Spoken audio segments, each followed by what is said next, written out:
네, 강의 다시 이어가겠습니다.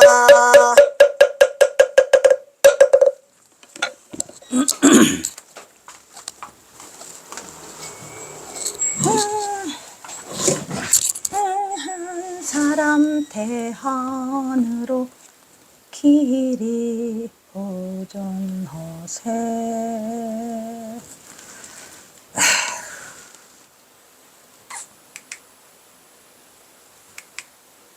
1913년 7월 25일 날 거의 도착했어요. 언니. 뭐지? 갑산홍이방에.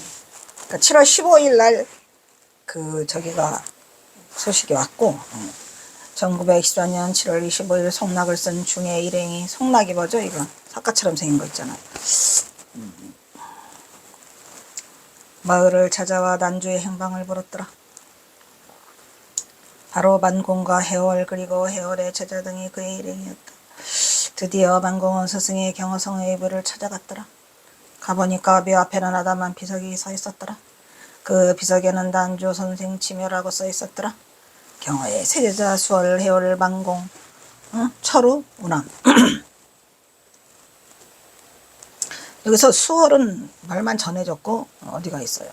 저기 북간도에 있죠.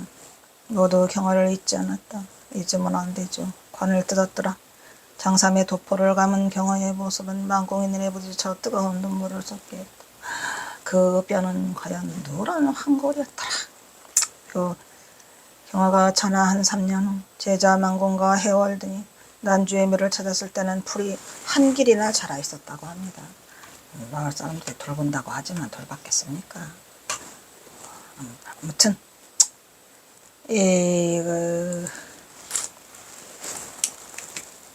근대 선종의 중흥조가 긴 정막 속에서 관 속에는 경허와 헤어질 때 만공이 스승 경허에게 선물한 긴 장죽의 담뱃대와 쌈지가 있었더라. 그죠? 쌈지와 담뱃대. 이것은 경허가 김탁에게 남긴 유언으로 자신을 찾아올 만공에게 표시로 남긴 신표로서, 왜? 경허선사는 또 그런 싸움이 일어날 거란 예상을 또 하셨겠죠. 그래서 빨리빨리 진행할 수 있도록 신표를 남기셨어요. 관 속에 함께 매장할 것을 미리 부탁하였다 하니 만공은 경허의 심정을 해안과 울분 속에서 감내하면서, 근데 이 경허선사, 만공스님은 아마 경허선사가 전봉준 장군의 천안매부라는 사실을 꿈에서도 몰라서 이제 그랬던 것 같아요. 이놈들, 남쪽에 있는 이놈들 경허선사를 함부로 그렇게 비방하고, 그래서 이제 그거를 해안과 울분을 토해냈다라고 하신 것 같아요. 왜냐하면은 만공 자는가 날쌔, 이것도 그거죠.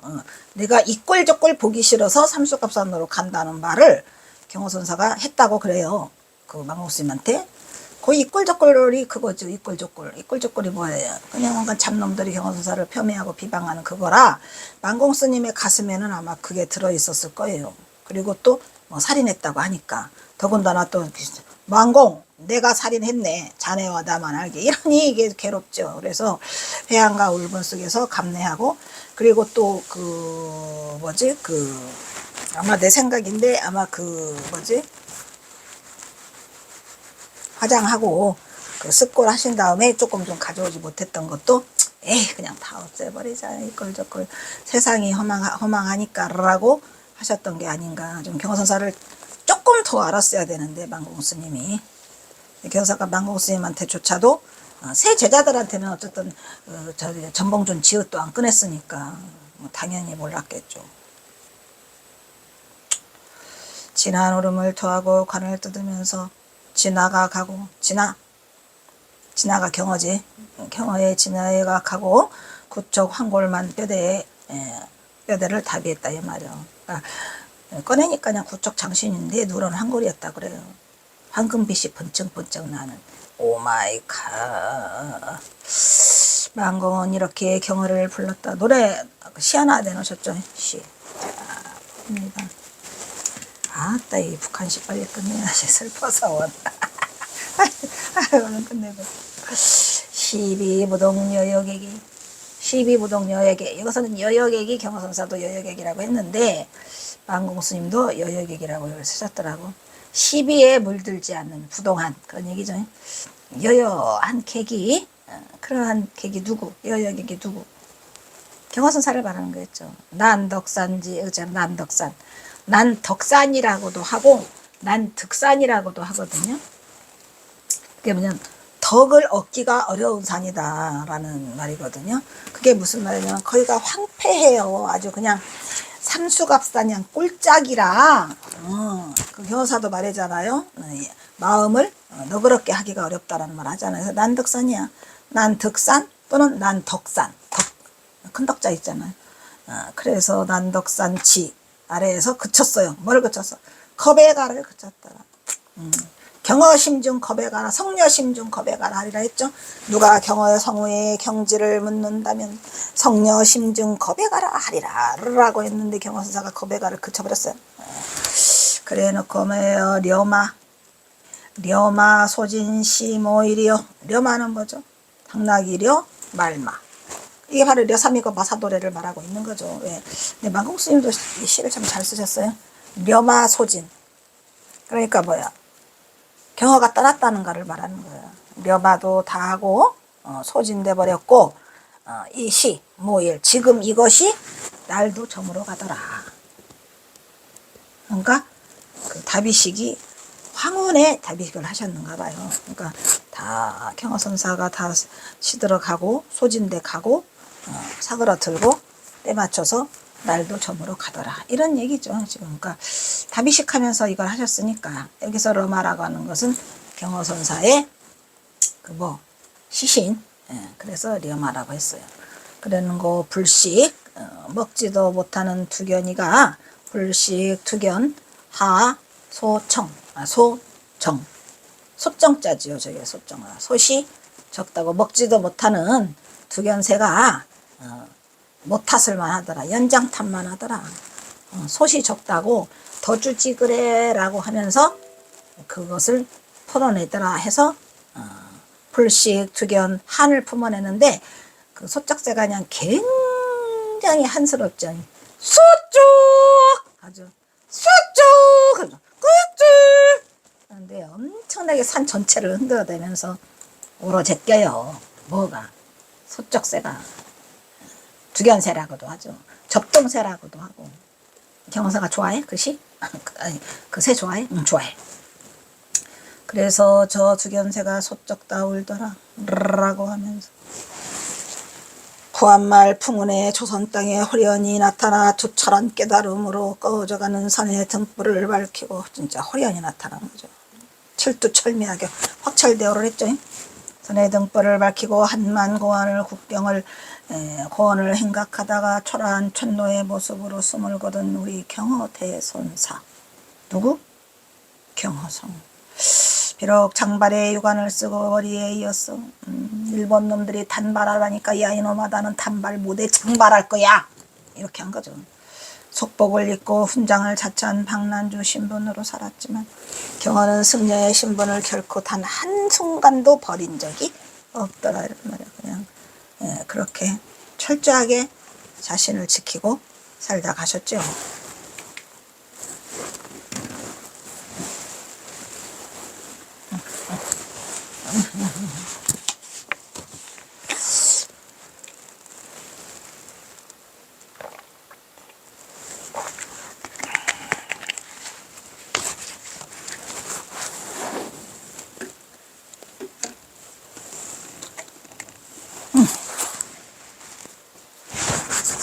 그것은 자신의 임종을 미리 알고 선지식의 유상으로서 당당한 불조범맥 75조로서 법의 질서를 정리하는 임종계를 남기고 임종계 넘기는 것도 쉬운 게 아니에요. 법의 질서를 챙겨야지 임종계를. 또한 제자 만공이 반드시 찾아올 것이라는 준엄한 그 법리를 확인하시고 다음배 때를 또 남기신 거예요. 이게 뭐예요? 우리가 사자상승 아시죠? 원래는 바로와 가사를 이렇게 전해봤는데 지금 바로와 가사는 문제가 아니고 담뱃대를 갖다 놨죠.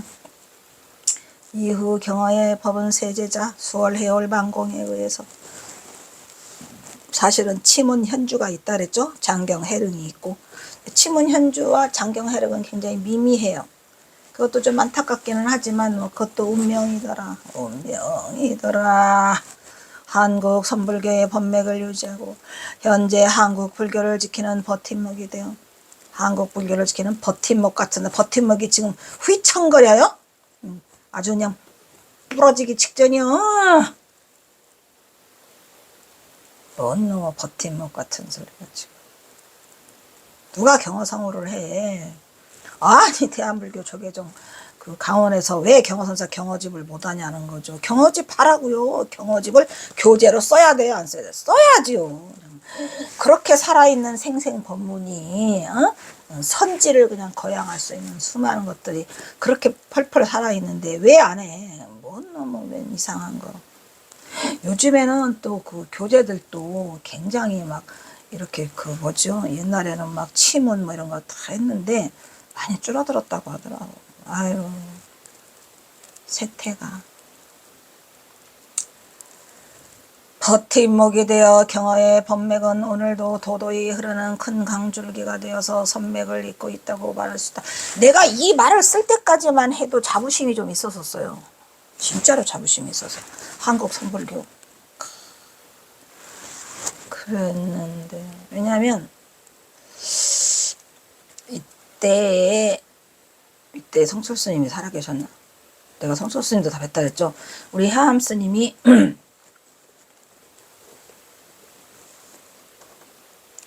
해암 스님이 먼저 돌아가셨나? 열반? 그렇죠. 해암 스님이 먼저 열반하시고 성철 스님이 뒤에 했는데 해암 스님이 열반하신 게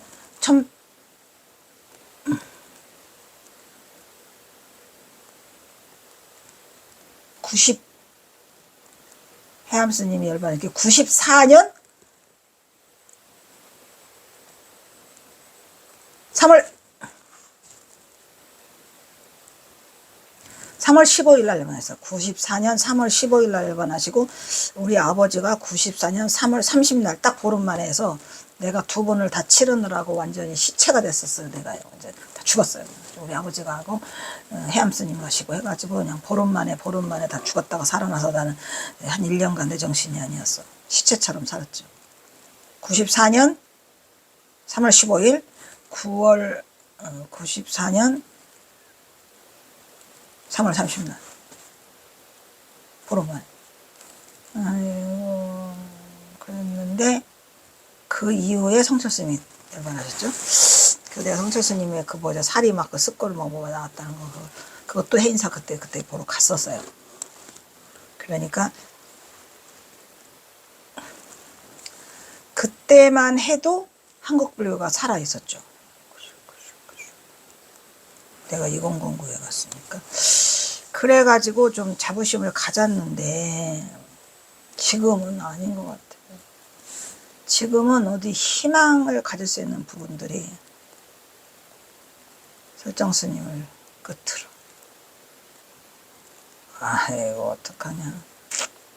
대도를 성취하고 조선 선불교의 중흥을 위해 노력했던 근대의 선지식 경원은 삼수, 갑산, 강진, 장진들을 떠돌다가 이 삼수라는 것도 있어요. 삼수군이 있어요. 따로. 응? 삼수갑산이라고는 말하지만 삼수군이 따로 있고 갑산군이 따로 있어요. 그 다음에 장진군이 있고 떠돌다가 강계군 종남면 한정동에서 담녀 김탁의 집에 머물며 선비 박난주 또는 유발거사 박진사로 칭하며 훈장 생활을 했던 것이더라. 이런 거예요. 유발거사 같은 소리하고.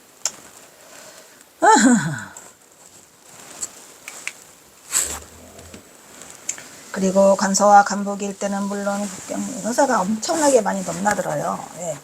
교사 발이 좀 재거든요. 그래서 사시로 돌아다니시면서 그 독립운동 하는 것도 보시고 또 정세도 살펴보시고 예, 그런 것들이 흔적은 남아있지만 뭐가 안 남아있어요. 시가 안 남아있어요. 시가. 그리고 간서와 간북 일대는 물론 국경을 넘어 만주지방까지 비승비속 차림으로 떠돌며 많은 선비 은자들과 은자들과 더불어 시정주하에 적기도 하였더라. 여기서 시정주하라는 것은 시 쓰고 술 드시고 다 대화 나누시고 승려도 아니고 속인도 아닌 행석으로 강계, 삼수, 갑산 그리고 장진 등을 떠돌며 생활했다. 사람들은 그를 절대 알아보지 못했죠. 워낙이 그냥 이게 그냥 유생으로 속여도 그냥 못지 않을 만큼 그래서 못 알아봤어요. 그리고 경사가 승려인 행색을 하지 않았죠. 다만 벼랑 속에는 뭐가 있더라. 가사와 장šan이 있더라. 이유 갑상 관계 등에서 머리를 기르고 유관을 쓴 모습으로 살았다. 그는 나이 64세 갑산 옥리방 토화동에서 임정계를 남기고 호연히 열반에 들더라. 예, 경화는 이처럼 조선 말기 불운한 시절에 태어나 진짜 불운한 헌종 1년에 태어나요. 응? 정조, 그 다음에 순조가 빨리 죽죠. 그 다음에 헌종 1년에 경사가 태어나거든요. 1849년에. 헌종도 또 일찍 죽어요. 그래서 철종이 있죠. 철종이 저기 강화도령. 그리고 철종이 오니까 조대비가 다 해가지고 무슨 정치야? 세도 정치가 이어지면서 그때 흥선대원군이 있고, 그죠? 흥선대원군이 이제 조대비 밑에서 파락고 행세를 하면서 이제 고종으로 넘어오는데, 아이고, 우리 경원사는 우리 조선의 가장 찌들찌들한, 가장 허약한, 바람 앞에 등불 같은, 왕조도 그래요. 왕조도 바람 앞에 등불 같은 거지 같은 그 시대에 경원사가 맞물리면서, 뭐 어떻게 보면은 운명이죠, 뭐. 비극적인. 조선 말기에 불운한 시절에 태어나갖고 더군다나 일본 놈들이 또 나라를 뺏어가니까 아주 뭐 생사의 경계를 넘나들면서, 근데 생사의 경계를 넘나든다는 말은 이걸 왜 썼죠? 이것도 신기해요. 여기까지 써놓고 이 병신이 여기까지 왜 썼을까는 모르겠는데 이게 뭔가가 쫓기고 있다라는 생각은 했죠. 생사의 경계를 넘나든 경화는 대자유인으로 결코 쉽지 않은 일생을 보냈더라. 왜? 몰라. 경화는 그의 법을 이은 치문 나오네. 반갑다 치문. 치문 현주예요. 그리고 장경 해릉이고요. 해릉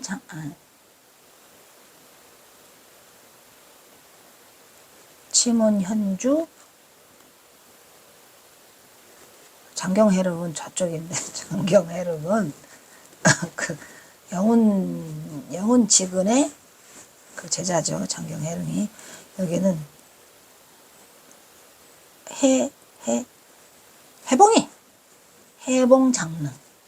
해봉장릉이 경화선사의 제자인 것 같아요. 없어. 더 이상 듣지 못했어요. 해월, 수월, 만공, 하남 등 기라성 같은 많은 제자를 길러냈으며 그의 법명은 한국불교에 지금도 면면히 계승되고 있더라. 있으면 못하겠는가. 지금 바람 앞에 등불인데 그가 종족을 감춘 것은 불교 수행의 마지막 단계인 입선수수 이래 중에 실천하려는 데 있었던 것 또한 깨친 자의 당연한 수순이라고 할 수 있다. 아주 어떻게 해볼 수가 없으니까 이 말을 계속 쓰고 있는 거죠. 나뿐이겠습니까? 다른 사람도 똑같고. 그가 읊은 심호성의 부처에 심호성에다가 이미 써놨잖아요. 이르중에 입선수수를. 부처에 이르는 수행의 마지막 단계인 입선수수는 경화가 표주박을 차고 거리로 들어가 지팡이를 끌고 집집마다 돌아다니면서 술집과 생선집 민초들을 교화해서 성불을 이끄는 당연한 단계로 상구불이 하와 중생의 경지를 이미 경선사가 심호가 심호도 본문에다 다 써놨더라. 그래서 경선사가 그렇게 하러 간 줄 알았는데 뭔가가 석연치 않았죠. 그죠? 그의 삼수갑수한 행리는 당연히 동사섭의 이타행을 실천하는 필순의 수순이었더라면 이타행, 자리 이타. 아시죠? 동사섭. 보시에어 이행 동사. 보시에어 이행 동사섭. 아시겠죠?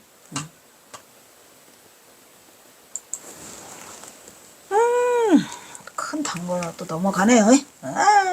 이번에는 14번째.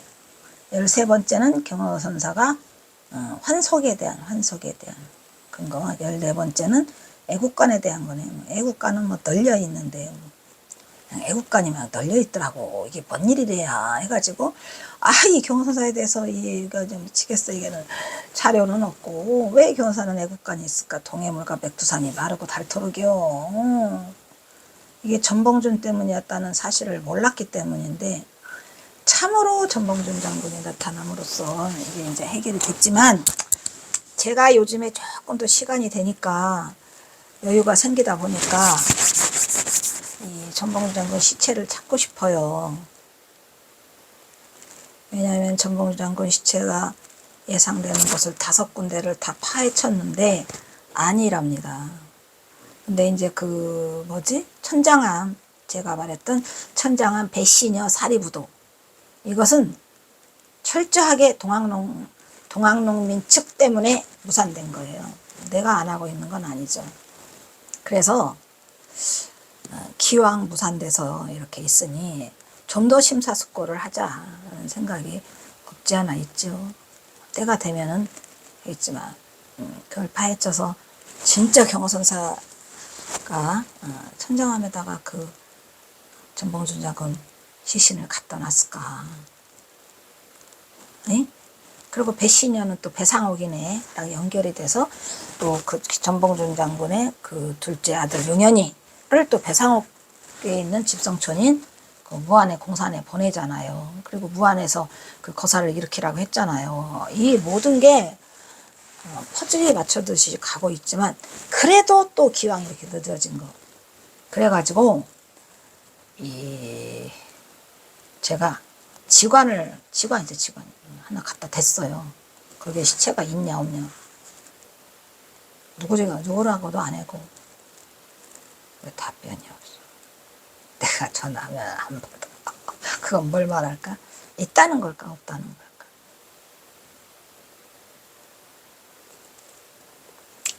그리고 또 이제 지난번에 이제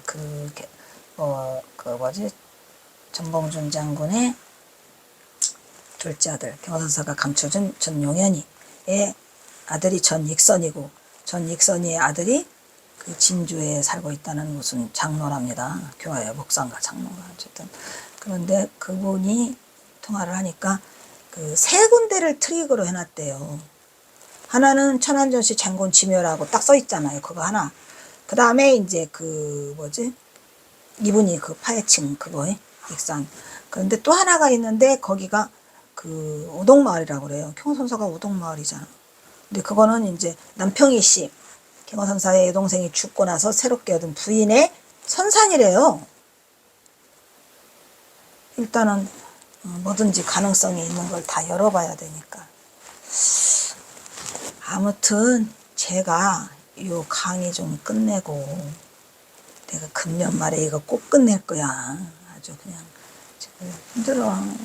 끝내고 소설로 들어가면서, 소설은 조금 쉽잖아요.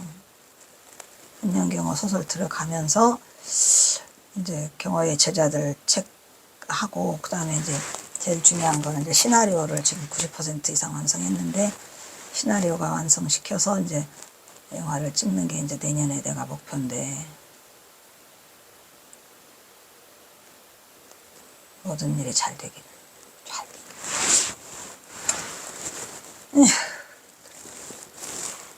삼수갑산의 경호의 애국관, 한 교계의 여러 의견들은 계속 논란을 일으켜 여러 각도에서 그 연구가 진행되고 있다고 본다.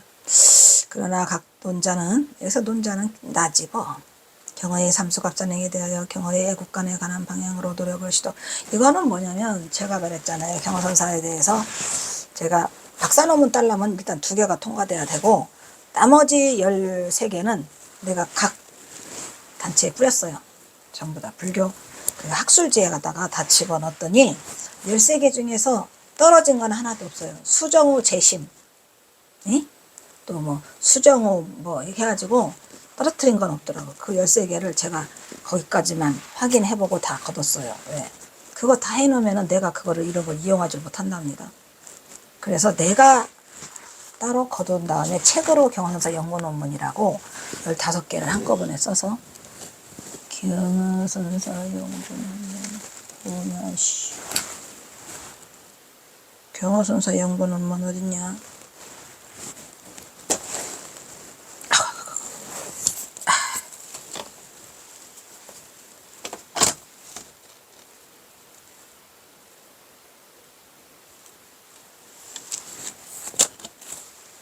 신필모본인데 또 연구 논문이 없어요. 나도 몰라. 하여튼 연구 논문이라는 제목으로 15개를 실었어요. 그다가 그래서 이게 지금 그 애국간에 관한 그 논문인 것 같습니다. 그래서 애국간하면 이걸 내가 거기서 학계에 그냥 내버리면 이런 걸 쓸 수가 없대요. 그 웃기는 거죠. 그것도 내 건데. 내 논문을 내 박사 논문에 못 쓴다 그러니까 안 넣어.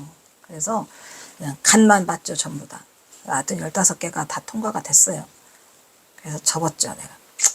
다음에 수정 후 재심이면은 또 수정해갖고 보내야 되는데 그 짓은 안 했지.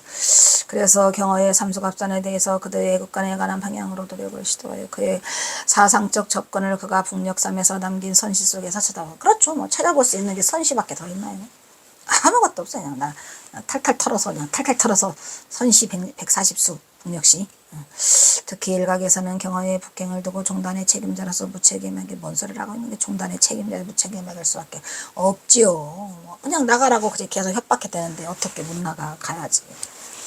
그러니까 전봉준 장군이 그 김경천이한테 믿어서 갔다가 순창 피놀이로 제 발로 걸어 들어갔다가 잡힌 것처럼 경호선사도 해인사에 있는데 그 원종을 만든다고 그 일본 친일승들이 경호선사를 자꾸 협박하는 거예요. 그놈들은 아마 그걸 알았어요. 경호선사와 전봉준 관계를.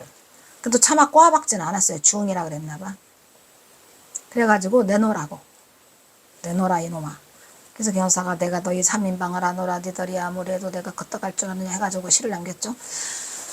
그래서 이제 여기가 그런 말이 있어요. 종단의 책임자로서 무책임하게 일제의 현실과 맞서지 않고 책임의 회피를 위해 북방으로 도피했다. 이게 맞아요?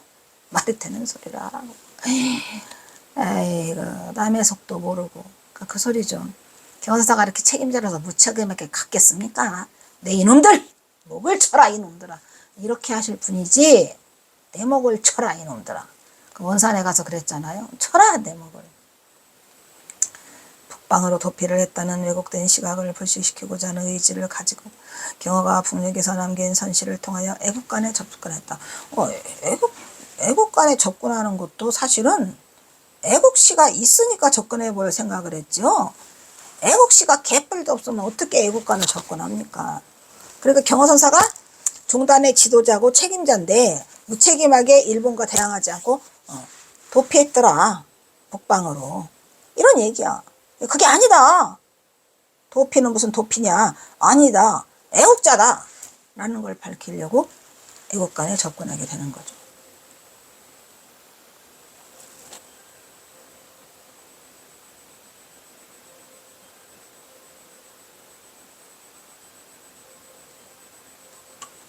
뭐냐.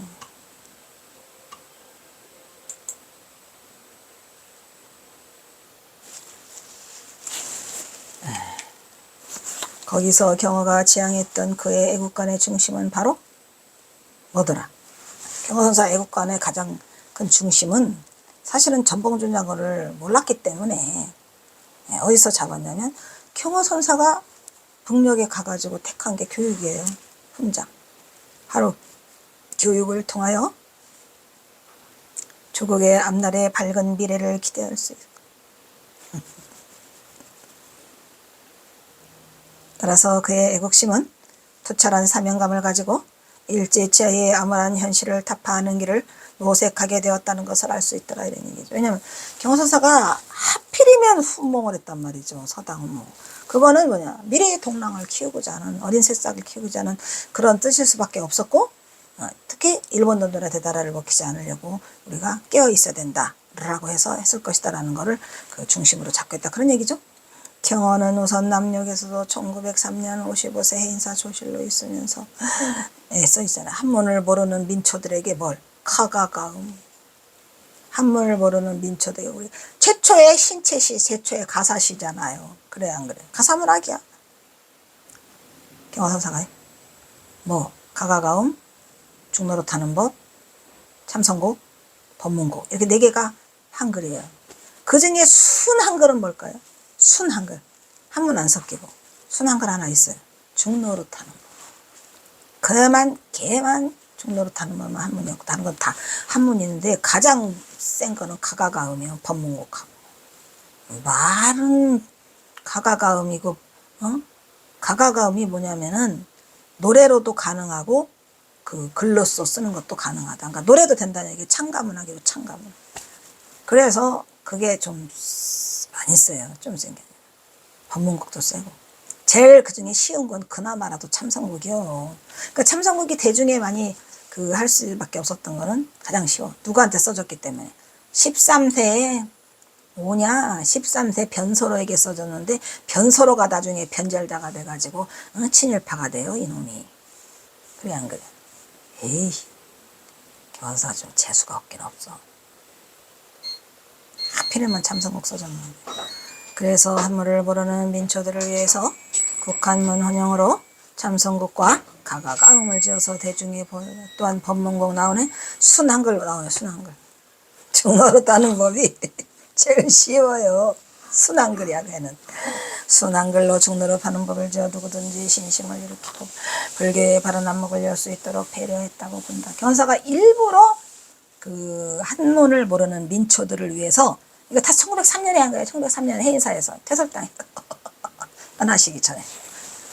떠나시기 직전에 해인사 퇴설당해서 일부러 모아가지고 하신 거더라. 이런 얘기요. 뭐냐.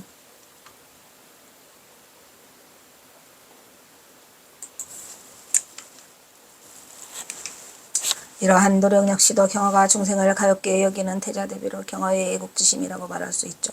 그죠? 애국지심이요. 나라를 건지기 위해서.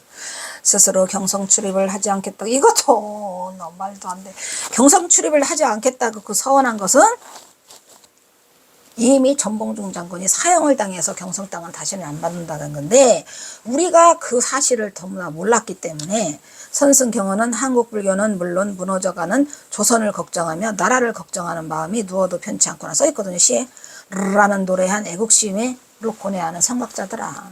경성 땅은 안 하겠다라는 이유가, 애국자 하면 경성 땅을 많이 와야 되는데 나는 경성 땅을 살아서 밟지 않는 게 소원이라고 하는 게, 그게 전봉준 때문이었어요. 아이고, 나중에 이거를 보고 우리 설정 스님도 경호 기념관 할 때 말하시더만, 얼마나 서울 경성이 싫었으면 내가 살아생전에는 경성 땅을 안 밟겠다. 깨어있는 각자 경호는 한국선의 도화선에 불을 당기고 복행길을 선택하여 거기서의 거추장스러운 경허 성우마저 버리고, 그게 아니라니까요. 지금 경허 성우마저 버리고가 아니라 경허 성우를 버릴 수밖에 없었다는 거죠. 유생 방난주로 살면서 거기서 중생과 나라를 위한 교육의 길을 선택하고 말았더라. 또한 북녘에서 경허가 외영상에 장발을 했다 껴었은, 왜 그랬댔어? 일본 놈들의 것이기 때문에. 그죠? 일단 여기서 끊자. 아이고, 힘들다.